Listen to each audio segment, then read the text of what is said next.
लगातार सियासी पारा चढ़ता हुआ नजर आ रहा है और बिहार कांग्रेस प्रभारी कृष्णा अल्लावरू ने एक बड़ा बयान दे दिया है, जिससे कांग्रेस की सहयोगी आरजेडी बेचैनी बढ़ गई है। कृष्णा अल्लावरू ने बड़ा बयान दिया। 2025 के चुनाव में कांग्रेस बी टीम नहीं बल्कि जनता की ए टीम बनकर काम करेगी।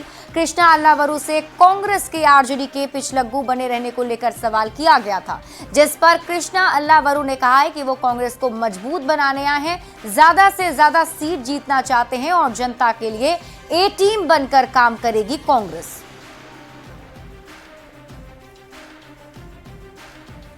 अभी जो मंत्रिमंडल का विस्तार भी हुआ है उसमें भी हिस्ट्री शीटर और क्रिमिनल्स को लिया गया है। तो अगर 6 महीने पहले ऐसे लोगों को आप मंत्रिमंडल में ले रहे हैं तो आप सरकार किसके लिए चला रहे हैं, ये सवाल बड़ा है। कांग्रेस इस बार बिहार की जनता की ए टीम बन के काम करना चाहती है और संगठन को मजबूत करना चाहती है और आने वाले दिनों में चुनाव में अच्छे परिणाम देना चाहती है। इधर कृष्णा अल्लावरू के बयान से आरजेडी की टेंशन बढ़ सकती है। महागठबंधन में आरजेडी ही खुद को बड़ा भाई समझता रहा है। आरजेडी विधायक भाई वीरेंद्र ने अल्लावरू के बयान पर कहा कि कौन क्या बोलता है इससे मतलब नहीं है। आरजेडी बिहार की बड़ी पार्टी है और तेजस्वी यादव के नेतृत्व में ही हम विधानसभा चुनाव में जाएंगे और तेजस्वी यादव सीएम बनेंगे, जिसमें कांग्रेस उनके साथ है। राजद हमेशा बड़ी पार्टी रही है और आगे भी सरकार बनाने के लिए हम लोग पूरा प्रयास कर रहे हैं कि तेजस्वी यादव मुख्यमंत्री हो, ये जनता ने तय कर लिया है, इसलिए कांग्रेस भी शामिल है उसमें। नहीं, बड़े भाई और छोटे भाई का नहीं, और हमारा जो दल है उसके साथ बहुत मधुर रिश्ते रहे हैं आदरणीय लालू प्रसाद यादव जी और श्रीमती सोनिया गांधी जी से। इस पर कोई क्या बोलता है उस पर हमारा कोई फोकस नहीं है। हमारा बस एक ही है कि दोनों पार्टियों का बहुत मधुर संबंध है और आगे भी रहेगा। बिहार विधानसभा चुनाव से पहले कांग्रेस को ने बड़ा दावा किया है। कांग्रेस विधायक अजीत शर्मा ने कहा कि कम से कम 70 सीट पर कांग्रेस की चुनाव लड़ेगी। उन्होंने आगे कहा कि इससे ज्यादा सीटों पर भी कांग्रेस चुनाव लड़ सकती है, लेकिन कम से कम 70 सीट से नीचे कांग्रेस नहीं लड़ेगी। पिछले हम लोग 70 सीट पर लड़े थे। निश्चित तौर पर कुछ सीटें ऐसी थी जहां की भारतीय जनता पार्टी जीत सकती हम लोग को मिला था। हमने आदरणीय राहुल गांधी जी से भी, खड़गे साहब से भी, आदरणीय अखिलेश जी जो हमारे अध्यक्ष हैं, मैंने ये कहा है जो सीट पर राजद जीत सकता है वो चुनाव लड़े, जो कांग्रेस जीत सकती है उस पर लड़े। लेकिन आपको बता दें, कांग्रेस का मेरा मानना है 70 सीट से नीचे हम लोग नहीं लड़ेंगे। हम लोग 70 सीट कम से कम लड़ेंगे, उससे अधिक हो सकता है। और देखिए, बिहार में पोस्टर पॉलिटिक्स थमने का नाम नहीं ले रही है। तेजस्वी यादव पर वार पलटवार के बाद अब बीजेपी के एक पोस्टर पर सियासत ने रफ्तार पकड़ ली। दरअसल बीजेपी की ओर से एक पोस्टर जारी किया गया जिसमें योजनाओं को लेकर जानकारी दी गई है। इस पोस्टर में मोदी, शाह, नड्डा के साथ साथ दिलीप जायसवाल, सम्राट चौधरी और विजय सिन्हा की फोटो लगाई गई है। अब इसको लेकर विपक्ष हमलावर हो गया। विपक्ष का कहना है कि बीजेपी ने सीएम नीतीश की फोटो पोस्टर में नहीं लगाई। विपक्ष का आरोप है कि बीजेपी जेडीयू को सिर्फ इस्तेमाल कर रही है। वहीं एनडीए ने विपक्ष के आरोपों पर जोरदार पलटवार किया है। और ये पोस्टर आपके टीवी स्क्रीन पर हम आपको दिखा रहे हैं। देखिए, यही वो पोस्टर है जिसमें प्रधानमंत्री नरेंद्र मोदी, बीजेपी के राष्ट्रीय अध्यक्ष जेपी नड्डा और गृह मंत्री अमित शाह की फोटो एक साइड लगी हुई है। दूसरी साइड अगर आप देखेंगे तो यहाँ पर दोनों ही डिप्टी सीएम और बीजेपी के प्रदेश अध्यक्ष दिलीप जायसवाल की तस्वीर है। गुस्सा है भारतीय जनता पार्टी ने जो पोस्टर लगाई, उस पोस्टर में नीतीश कुमार जी का फोटो ही गायब कर दिया। अरे अभी तो फोटो गायब हुआ है, चुनाव आता है तो बिहार से नीतीश कुमार जी को गायब कर देगा। भारतीय जनता पार्टी ने जिस तरह से माननीय मुख्यमंत्री जी के पोस्टर में से, योजनाओं के पोस्टर में से चेहरा को गायब कर दिया है, उससे भारतीय जनता पार्टी की चाल चरित्र का उजागर होता है। ये उनका डीएनए है कि किसी को यूज करो, समय से उनका उपयोग करो और जब उपयोग हो जाए तो उसमें दूध में पड़ी मक्खी की तरह निकाल के फेंक दो। तेजस्वी बेरोजगार आदमी है। जिस क्षेत्र की जनता ने उन्हें विधायक चुना है उस क्षेत्र में तो कभी जाते नहीं, जनता से कोई मतलब रखते नहीं और इधर उधर ताक झांक करते रहते हैं। अरे भाई, आप भाजपा और जदयू की चिंता में क्यों दुबले हो रहे हैं?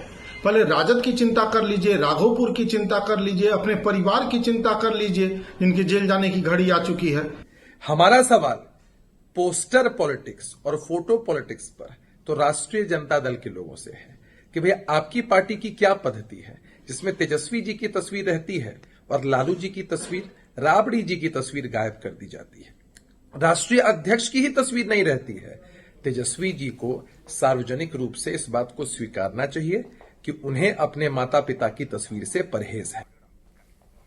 केंद्रीय कपड़ा मंत्री गिरिराज सिंह ने एक बार फिर से लालू प्रसाद और राबड़ी देवी की सरकार पर तंज कसा है। गिरिराज सिंह ने कहा कि बिहार में से नीतीश कुमार की सोच और पीएम नरेंद्र मोदी के सपोर्ट वाली सरकार है जो धक्का-धक चल रही है और बिहार की जनता अब फिर से लालटेन युग में नहीं जाने वाली। आज लोग उजाले में हैं, उजाले में ही रहेंगे।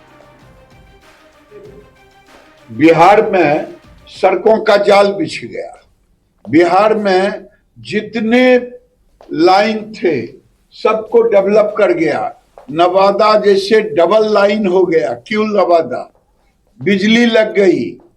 अब लोग धक्का-धक चल रहे हैं, अब फटाफट काम कर रहे हैं।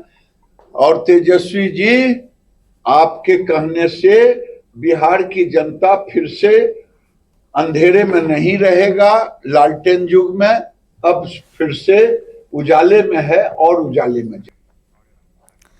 और देखिए, बिहार चुनाव में अब कम ही समय रह गया है। बिहार में नीतीश कुमार के नेतृत्व में विकास को लेकर जेडीयू के राष्ट्रीय कार्यकारी अध्यक्ष और राज्यसभा सांसद संजय झा हमेशा बात करते रहे हैं।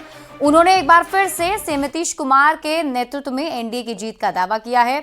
सियासी मुद्दों के साथ बिहार में विकास के मुद्दों को लेकर संजय झा से बातचीत की है न्यूज 18 बिहार झारखंड के इनपुट एडिटर ब्रजमोहन सिंह ने। लग रहा है प्रगति यात्रा हो चुकी है, मतलब अभी तक जो काफी लंबा था, चीफ मिनिस्टर नीतीश कुमार ने शुरू की थी अपने साथियों के साथ, लगभग 1 महीने से ज्यादा चला, ऑलमोस्ट 0 डिग्री, 1 डिग्री 2 डिग्री में भी। कैसे उसको मेंटेन वो कर रहे हैं इतने सालों से? आप तो यात्रा में शामिल रहे बहुत साल से हम लोग देख रहे हैं और मुझे लगता है कि मुख्यमंत्री के नाते एग्जैक्ट नंबर तो हमको भी चेक करना पड़ेगा, 14-15 यात्रा की है। और मुख्यमंत्री जब जिला में जाते, मैं हमेशा ही बात बोलता हूँ, तो बहुत सारा काम जमीन पर प्रशासन को मालूम होता है, तो 15 दिन 20 दिन 1 महीना पहले से ही और स्पीड अप काम हो जाता है। और ग्राउंड पे बहुत सारा काम होता है। फर्स्ट हैंड आपको फीडबैक भी मिलता है ग्राउंड पर कि भाई क्या काम ऐसा है जो इस एरिया के लिए और इम्पोर्टेंट काम कुछ बचा हुआ है, कोई छूटा हुआ है या कोई ऐसी चीज है जो वहाँ के जनप्रतिनिधि से और फीडबैक से। और वो हर एक जिला में जो उनको फीडबैक मिला उस हिसाब से उन्होंने अनाउंसमेंट भी किया और सिर्फ अनाउंसमेंट नहीं किया, आकर के उसको कैबिनेट भी कर दिया, अप्रूवल भी करा दिया एंड साइड बाय साइड उस पर काम भी इमीडिएटली। अभी राज्यसभा में लेकिन लोग कहते हैं कि एक पैर संजय झा का पटना में रहता, दूसरा वहां, और एक नजर जो रहती है वो मधुबनी इलाके पर रहती है, मिथिलांचल पर रहती है लगातार। देखिए, हम लोग स्वाभाविक, हम लोग जिस एरिया से आते हैं, नीतीश कुमार जी का पूरा बिहारी का हाल बुरा था और हम लोग का एरिया का वैसे भी ये था क्योंकि वो बाढ़ से अफेक्टेड एरिया रहा, हमेशा फ्लड आता रहा। काफी कुछ आपने वहां से जो बजट में था उसके लिए भी फंड इंश्योर किया है कि जो कोसी नदी वाला था उसमें बांध बने ठीक से।